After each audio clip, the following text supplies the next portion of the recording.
আজ সকালে ঘড়ির কাঁটায় তখন 10টা 25। হঠাৎ করে যেন বিল্ডিং থরথর করে কেঁপে উঠেছে প্রায় 3 মিনিট যাবৎ। লাভ গোলস লাভ চ্যানেলটি সাবস্ক্রাইব করে পাশে থাকা বেল আইকনটি অন করে আমাদের সাথে থাকুন।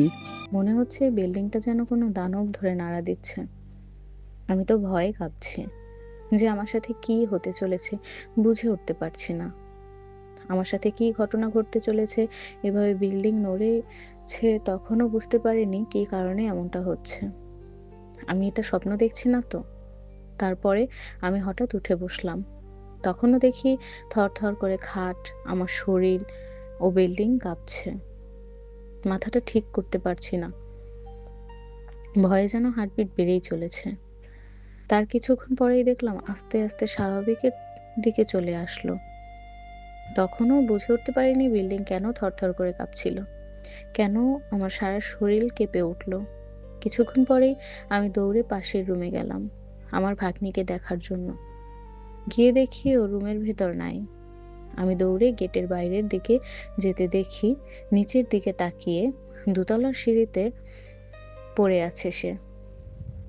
আমি ওকে গিয়ে তুলতেই ও জোরে জোরে চিৎকার করে উঠল, আমাকে ছেড়ে দাও, আমাকে বাঁচাও। আমি বললাম, এই আমি, কি হয়েছে তোর? সে আমার দিকে তাকালো। দেখি তার চোখগুলো লাল টকটক করছে। ভয়ে ওর হাত পা ঠান্ডা হয়ে এসেছে। আমি বললাম, কি হয়েছে তোর? সে বলল, আমাকে জিনে ধরেছে। সারা বিল্ডিং থরথর করে কাঁপছে। আমার সারা শরীর ধরে ঝাঁকি দিচ্ছিল। আমিও বলে উঠলাম, আমার সাথেও এমনটা হচ্ছিল। তখন আমি বুঝতে পারলাম যে এটা কি আর কিছু না, এটা হচ্ছে ভূমিকম্প। আগের তুলনায় একটু অন্যরকম ছিল। এটাতে যেন বিল্ডিং খুব জোরে জোরে কাঁপছিল। ভয়ে হাত পা শিরিয়ে উঠেছিল। সেটা দেখে ভাগ্নি ভয় পেয়ে ঘুম থেকে উঠে গেট খুলে দৌড়াতে শুরু করে, কিন্তু সিঁড়িতে নামতে গিয়ে সে উল্টে পড়ে যায়।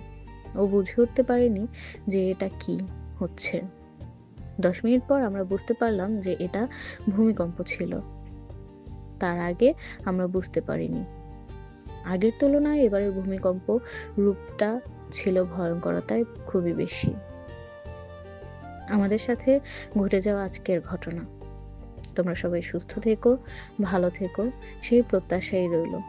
আবারও কোনো নতুন একটি ভিডিও নিয়ে তোমাদের মাঝে হাজির হব। বন্ধুরা, কমেন্ট করে জানাবে এই ভূমিকম্পে তোমাদের কার কার সাথে কি কি ঘটনা ঘটেছে, কেমন অনুভব করেছো সেটা জানাতে ভুলবে না। লাভ গোলস লাভ চ্যানেলটি সাবস্ক্রাইব করে পাশে থাকা বেল আইকনটি অন করে আমাদের সাথে থাকুন।